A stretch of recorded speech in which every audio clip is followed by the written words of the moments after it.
est la seule créature sur terre qui est totalement consciente qu'elle mourra un jour, quelle que soit la durée de sa vie. Mais nous n'aimons pas parler de cette vérité. Quand on parle de la mort ou de l'enfer, les gens ont tendance à éviter ou à changer de sujet, comme ils changent les chaînes sur leur poste de téléviseur. La vérité, c'est que la mort est toujours à notre portée. Chaque heure, 6461 personnes meurent dans le monde. Et vous et moi pouvons être les prochains sur la liste. C'est pour cela que nous devons explorer ce sujet. Que se passe-t-il lorsqu'on meurt? Certains diront que c'est la fin de l'existence. Oui, plus rien. D'autres diront qu'ils se réincarneront en d'autres créatures.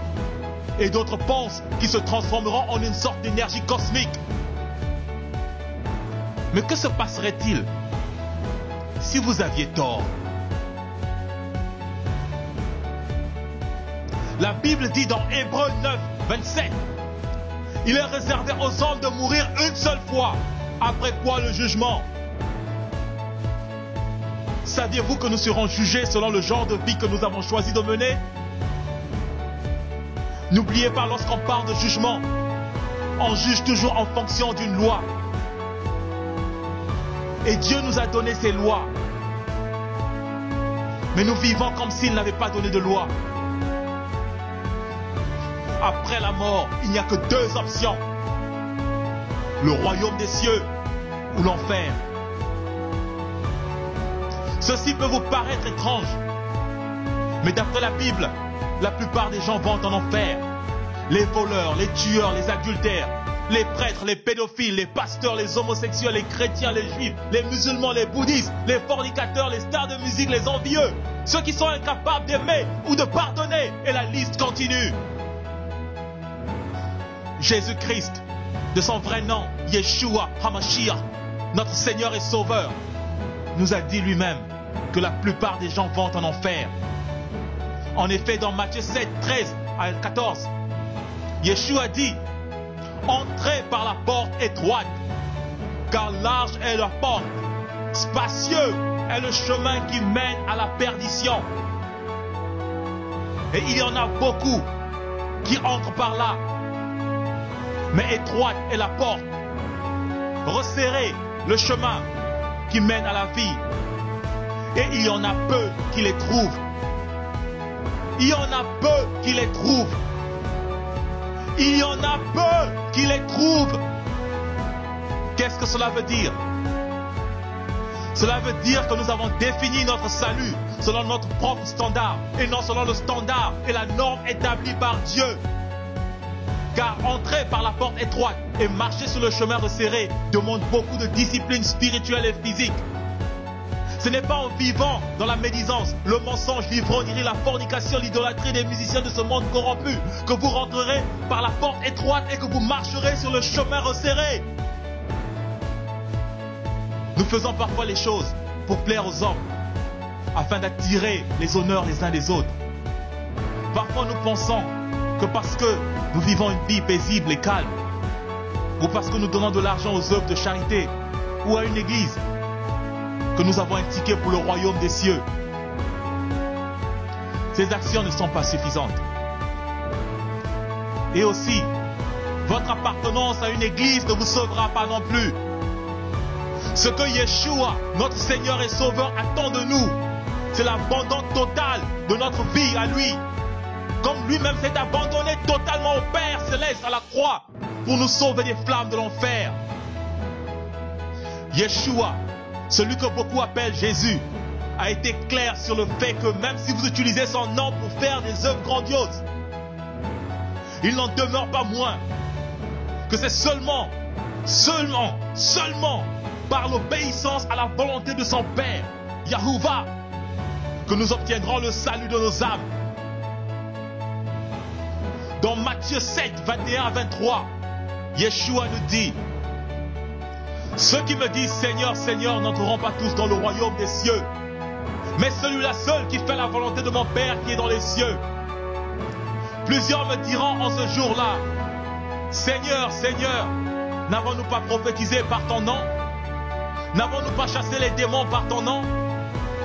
Et n'avons-nous pas fait beaucoup de miracles par ton nom?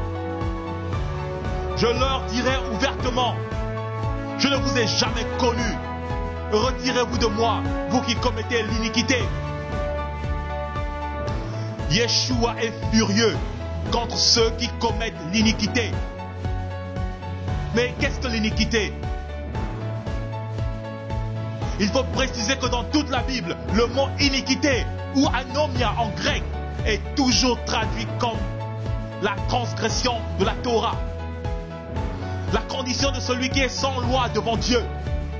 Le mépris ou la violation de la loi de Dieu.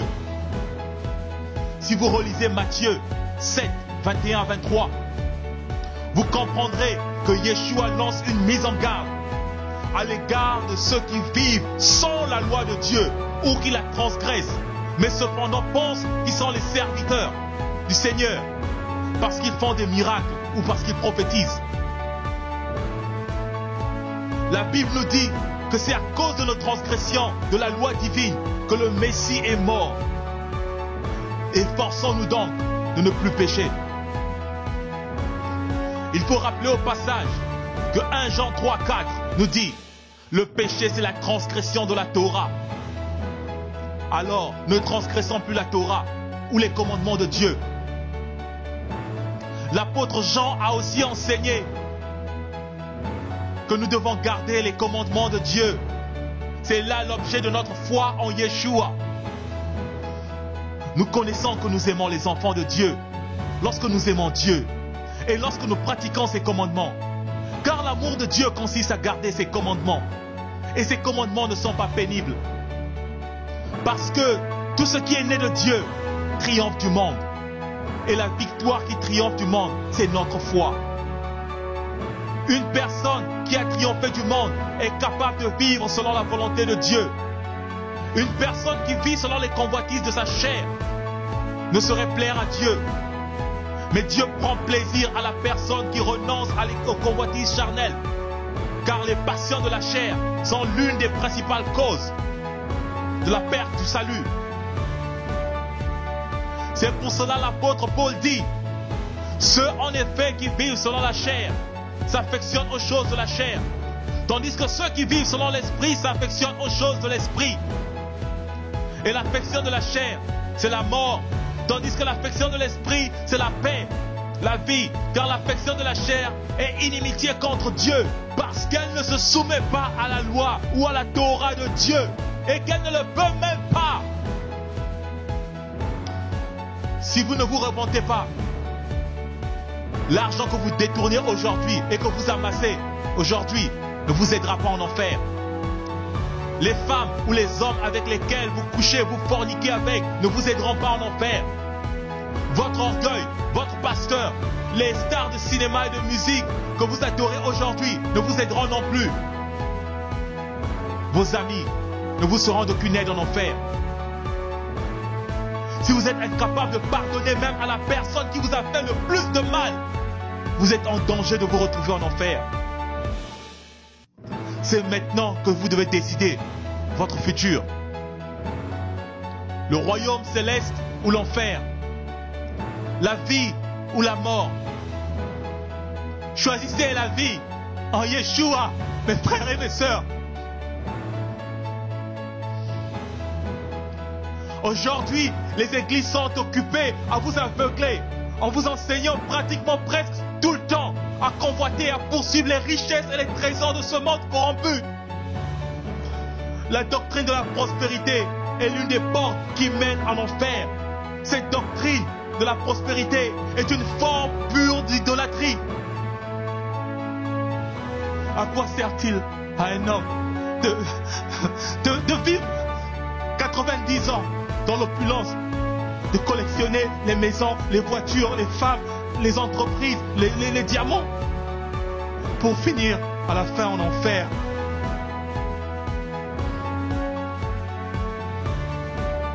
Yeshua, notre Seigneur, a dit, cherchez premièrement le royaume des cieux et sa justice.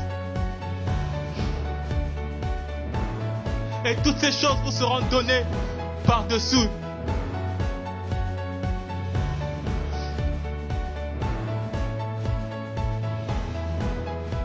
Yeshua a bien dit, cherchez premièrement le royaume et la justice de Dieu. Il n'a pas dit cherchez premièrement ces choses. Mais il a dit que ces choses vous seront données sans que vous les demandiez. La condition pour recevoir toutes ces choses, c'est de rechercher le royaume et la justice de Dieu. Comment rechercher le royaume et la justice de Dieu, me demanderiez-vous? C'est en vivant selon les commandements de Dieu. C'est en détruisant chaque jour qui passe le péché dans notre vie. C'est en aimant notre prochain. C'est en prenant soin du pauvre, de la veuve, de l'orphelin, car ces personnes sont précieuses aux yeux de notre Dieu. C'est en faisant de Yeshua, HaMashiach, notre Seigneur, notre Sauveur, le maître de notre existence.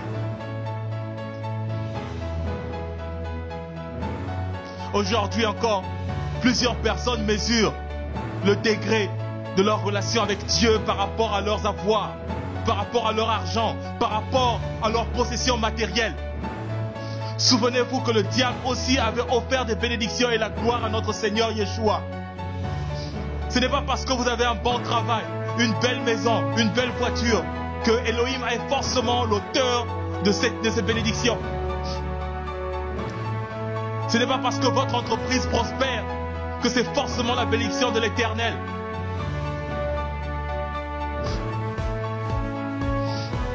Souvenez-vous de la parabole du riche et de Lazare.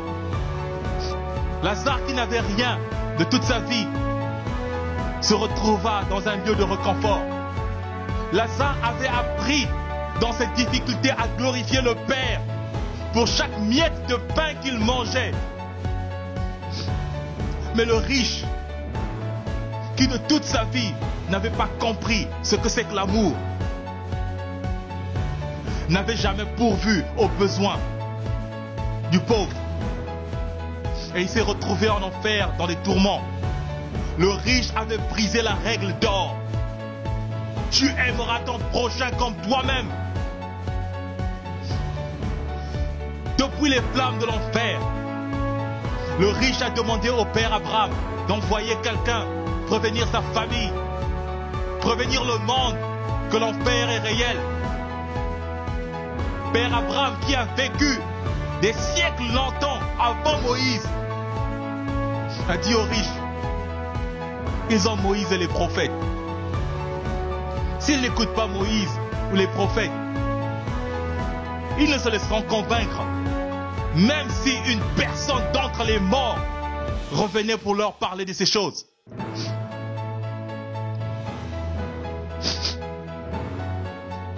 Père Abraham avait raison. Mais la prière du riche avait été exaucée. Yahuwah Elohim, notre Dieu a ressuscité Yeshua, notre Sauveur, d'entre les morts. Qu'est-ce que Yeshua a dit à ses disciples avant son ascension? Allez, faites de toutes les nations des disciples et enseignez-les à observer ce que je vous ai prescrit. Qu'est-ce que Yeshua avait prescrit à ses disciples? Il a dit à ses disciples, ne suivez pas les pharisiens qui marchent selon leur tradition, mais suivez la loi que mon Père a donnée à Moïse. Suivez ce que disent les prophètes. Lisez bien votre Bible. Le noyau de l'enseignement du Messie était de ramener le peuple israélite à l'obéissance à la Torah et de les éloigner des traditions humaines. Mais aujourd'hui encore, beaucoup d'églises enseignent l'iniquité en disant que la loi de Moïse et les prophètes ne sont plus valides. Mais Yeshua avait bien dit, ce monde et sa gloire corrompus passeront, mais ma parole ne passera point. Aujourd'hui, il y a toute cette pagaille dans les églises parce que nous avons rejeté la loi. Laissez-moi vous rappeler que le mot iniquité veut dire vivre sans la loi de l'Éternel, Adonai, ou transgresser la loi de Dieu. C'est ça l'iniquité. Il n'y a pas d'autre définition. Adonai Elohim, notre Dieu, dit dans Osée 4, 6, mon peuple est détruit parce qu'il lui manque de connaissance. Puisque tu as rejeté la connaissance, je te rejetterai. Et tu seras dépouillé de mon sacerdoce. Puisque tu as oublié la loi de ton Dieu, j'oublierai aussi tes enfants. Si Dieu a puni aussi sévèrement les Israélites pour avoir abandonné sa loi, croyez-vous qu'il vous épargnera? Croyez-vous qu'il nous épargnera, nous les nations, si nous faisons de même? Yeshua a réprimandé les pharisiens parce qu'ils ne suivaient pas la loi de Dieu. Croyez-vous que Yeshua ne vous réprimanderait pas d'avoir jeté sa loi dans les oubliettes? La loi de son Père est précieuse à ses yeux. Yeshua est un juste juge et il ne fera pas deux poids, deux mesures. Tel qu'il a jugé les pharisiens, tel il nous jugera. Les hommes peuvent se moquer et faire toutes sortes de blagues sur l'existence de l'enfer. Certains d'entre nous faisant des efforts pour ne pas y penser ou d'y croire. Mais il n'en demeure pas moins que l'enfer est bel et bien réel. Il existe bien.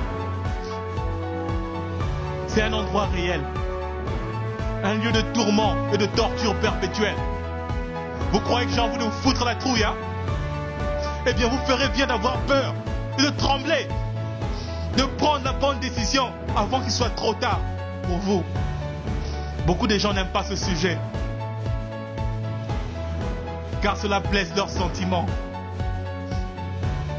Mais nous savons tous que la vérité blesse. Et c'est cette même vérité qui conduit à la vie, mes frères et mes sœurs. Car elle nous délivre, elle délivre le peuple des chaînes de l'ignorance.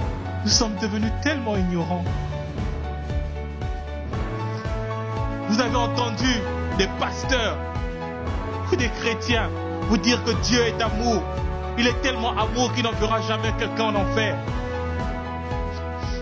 Il est vrai que Dieu est amour, mais il est aussi justice, il est aussi sainteté. Vous devez savoir que Dieu est saint et il ne peut pas coexister avec le péché. Si vous tenez à vivre dans votre péché, Dieu vous rejettera. Psaume 5, versets 5 à 6. Car tu n'es point un Dieu qui prenne plaisir au mal. Le méchant n'a pas sa demeure auprès de toi. Les insensés ne subsistent pas devant tes yeux. Tu es ceux qui commettent l'iniquité, ceux qui brisent la loi, ceux qui vivent sans la loi. Dieu est ceux qui commettent l'iniquité, mais il prend plaisir à la repentance du pécheur. Il n'est pas trop tard pour se repentir. Dieu, par son Fils Yeshua, a un fervent désir de purifier et de sauver tous ceux qui viennent à lui d'un cœur sincère. Pour sauver l'homme de la condamnation du péché, une condamnation qui conduit en enfer, Dieu a envoyé son Fils unique Yeshua HaMashiach, payer le prix de notre rédemption à la croix.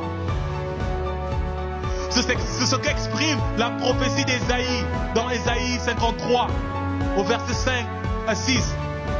Mais il a été blessé pour nos péchés, brisé pour nos iniquités.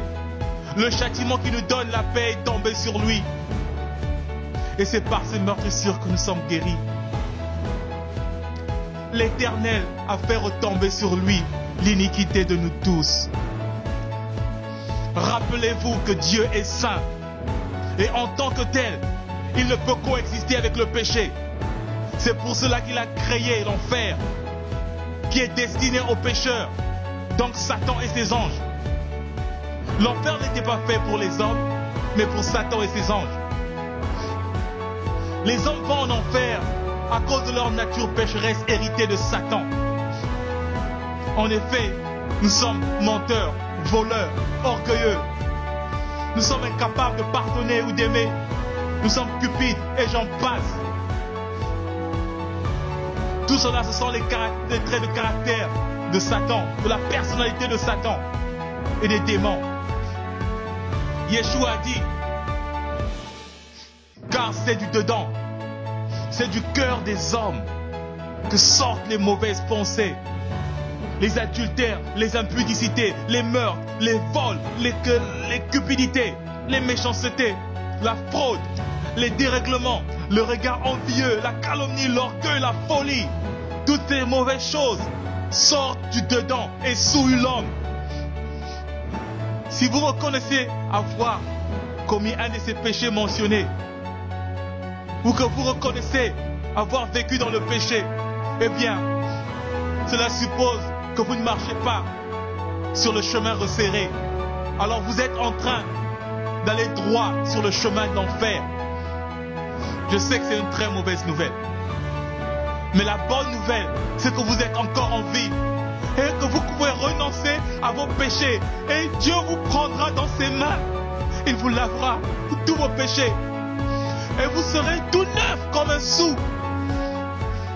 Quelle que soit ta vie, quel que soit ce que tu as fait de mal, je t'en prie, mon frère, ma sœur, avec des larmes aux yeux, je te supplie de venir à Yeshua. Même si tu es une prostituée, homosexuelle, sataniste, alcoolique, voleur, drogué, lesbienne, violent, sache que Yeshua t'aime et il est prêt à te recevoir et à changer ton mode de vie, à te donner une vie nouvelle qui ira jusqu'à l'éternité. Il n'est pas venu pour nous juger, il n'est pas venu pour te juger, mais pour te sauver. Mais c'est à toi de faire le premier pas. Commence par renoncer au péché et il viendra, il te donnera le shalom, la paix. Il te montrera la voie à suivre lui-même. Tu ne suivras plus les hommes. Tu suivras le Maître, celui qui t'a créé, celui qui a créé cet environnement dans lequel nous vivons. Ça sera une gloire et un honneur pour toi, mon frère et ma sœur. Yeshua est mort pour que tu n'ailles pas en enfer, mais pour que tu puisses avoir la vie éternelle auprès du Dieu amour. 1 Pierre 3, 18 dit: Christ a souffert une fois pour les péchés, lui le juste pour les injustes, afin de nous amener à Dieu, ayant été mis à mort quant à la chair, mais ayant été rendu vivant quant à l'esprit.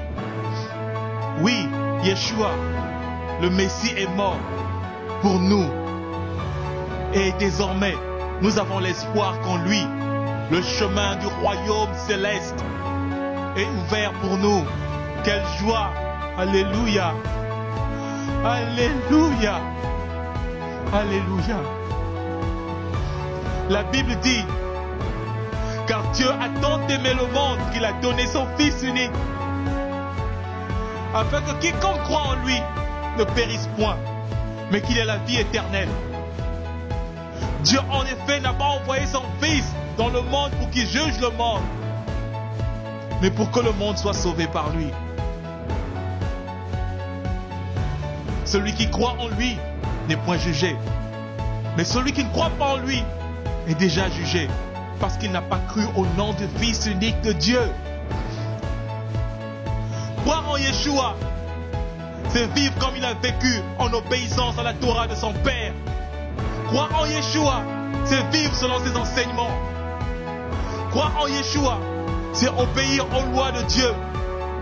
Croire en Yeshua, c'est avoir la foi que c'est par son sang versé à la croix que nous sommes sauvés de nos péchés. Croire en Yeshua, c'est produire des fruits dignes de la repentance. Croire en Yeshua, c'est aimer son prochain. Croire en Yeshua, c'est aimer Dieu de tout son cœur, de toutes ses pensées, de toutes ses forces. La loi a été donnée par Moïse, mais nous l'avons transgressée. À cause de nos transgressions, nous méritions la mort et l'enfer. Mais la grâce est venue par Yeshua le Messie, car il est mort pour nous. Maintenant, lèvons-nous dans la foi et obéissons à Dieu. Yeshua est venu par son sacrifice nous ramener à l'obéissance à son Père. C'est parce que nous étions désobéissants, c'est parce que nous étions rebelles qu'il est mort. Et aujourd'hui vous vous révélez, à la loi? Vous dites qu'il n'y a plus de loi? Qui vous a dit ça?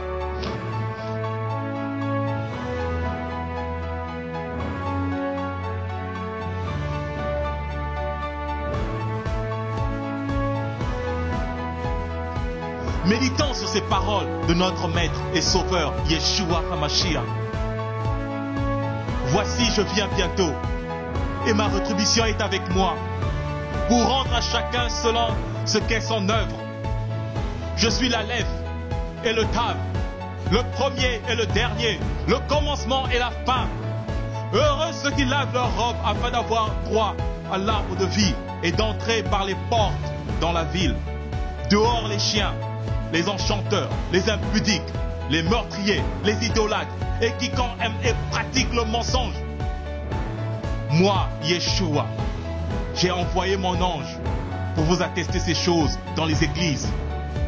Je suis le rejetant de la postérité de David, l'étoile brillante du matin.